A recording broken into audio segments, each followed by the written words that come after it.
Halo semuanya, perkenalkan nama saya Renova Izra Manurung, NIM 2210417701 dari kelas M3. Di sini saya akan menjelaskan tentang supply chain management. Pertama, perbedaan dan persamaan antara logistik management dan supply chain management. Persamaannya yang pertama, kesamaan dalam pengelolaan arus barang atau jasa. Kedua, kesamaan dalam pengelolaan pembelian, pergerakan, penyimpanan, pengangkutan, administrasi, dan penyaluran barang. 3. Kesamaan dalam tujuan untuk meningkatkan efisiensi dan efektivitas pengelolaan barang. Perbedaan logistik manajemen lebih fokus pada aktivitas-aktivitas seperti pengadaan, distribusi, pemeliharaan, dan manajemen persediaan. Sedangkan supply chain management memiliki cakupan yang lebih luas meliputi pemasaran, pengembangan produk baru, keuangan, dan layanan konsumen.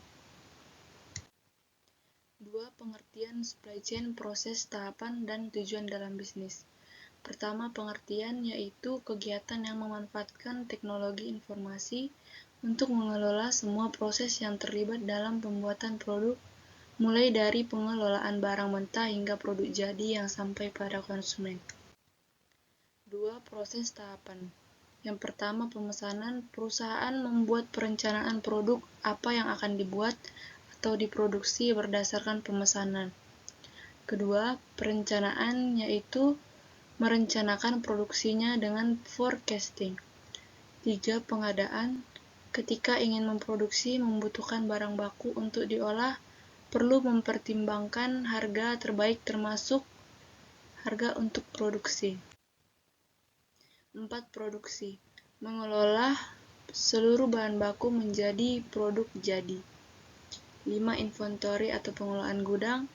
Bisa juga data-data barang baku dan hasil produksi bukan hanya yang masuk tapi yang keluar juga. 6. Pengiriman atau distribusi. Setelah barang di-packing, kemudian digudangkan, kemudian suatu saat nanti akan dikeluarkan untuk didistribusikan melalui kurir. 7. Retur. Apabila terjadi konsumen mengajukan pengembalian, yaitu ketika barangnya rusak, keliru, tidak sesuai standar maupun terlambat dalam pengantaran. Tujuan dalam bisnis yaitu yang pertama, monitor perpindahan stok, mengatur dan mengawasi perpindahan stok manajemen. 2. Optimasi tingkat stok, mengoptimalkan kontrol inventaris dengan notifikasi otomatis ketika stok udah mulai habis. Ketiga, operasional dashboard, memantau jumlah stok di gudang, internal transfer, stok in, dan stok out. 4. Maksimalkan inventory control, mencegah penimbunan stok barang yang ada di gudang. 3. Peran supply chain management di restoran. Yang pertama, perencanaan atau planning. Ada dua fungsi, yaitu yang pertama demand planning, yaitu bagaimana perencanaan dilakukan atas permintaan konsumen yang memiliki kaitan erat dengan fungsi marketing.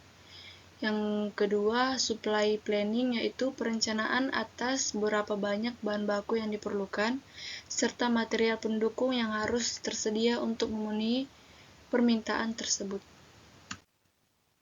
2. Pengadaan atau sourcing. Peran SCM memastikan barang-barang yang diperlukan, contoh, berapa banyak persediaan daging ayam yang harus ada di freezer untuk memenuhi kebutuhan harian outlet, atau berapa banyak paper box untuk memenuhi kebutuhan PO atau purchase order. Yang ketiga, produksi atau producing.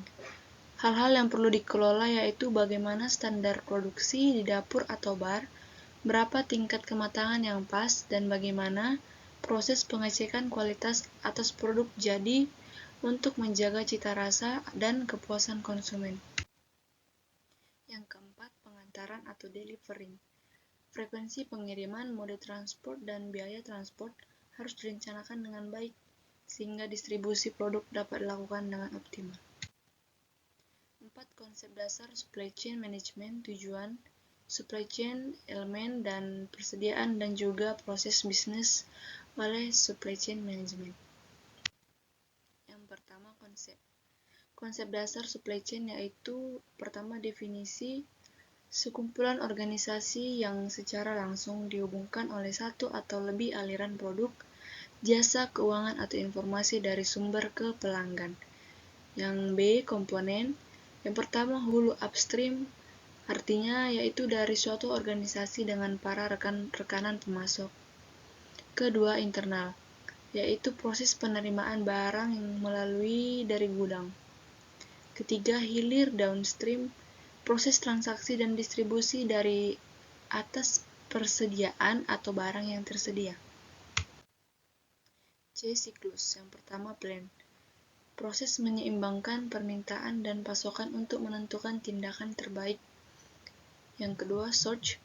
Penelusuran pasokan, pemilihan penyedia, pengiriman, penerimaan, dan pemeriksaan, dan penyelesaian pembayaran, serta evaluasi.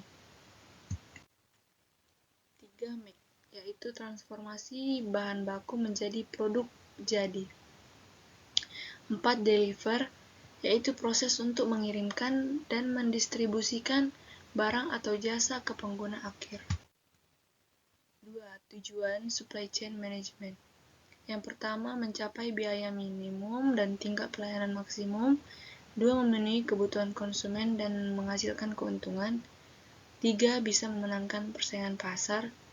4. Merencanakan dan mengkoordinasikan semua kegiatan yang terdapat dalam supply chain management. Yang terakhir, memaksimalkan nilai keseluruhan yang dihasilkan untuk memenuhi kebutuhan dan permintaan customer. 3 elemen supply chain management. Pertama, planning. 2. Sourcing. 3. Manufacturing. 4. Delivering. Dan 5. Retouring. Persediaan dalam supply chain management. Persediaan di sepanjang supply chain memiliki implikasi yang besar terhadap kinerja finansial suatu perusahaan. Persediaan muncul di berbagai tempat dengan berbagai bentuk dan fungsi di sepanjang supply chain. 5. Proses supply chain management, yaitu yang pertama, proses perencanaan, kedua, proses pengadaan, 3. Proses produksi, 4. Proses distribusi, yang kelima, dan terakhir proses pengadaan produk kembali. Demikian presentasi saya dengan mata kuliah Supply Chain Management. Sekian dan terima kasih.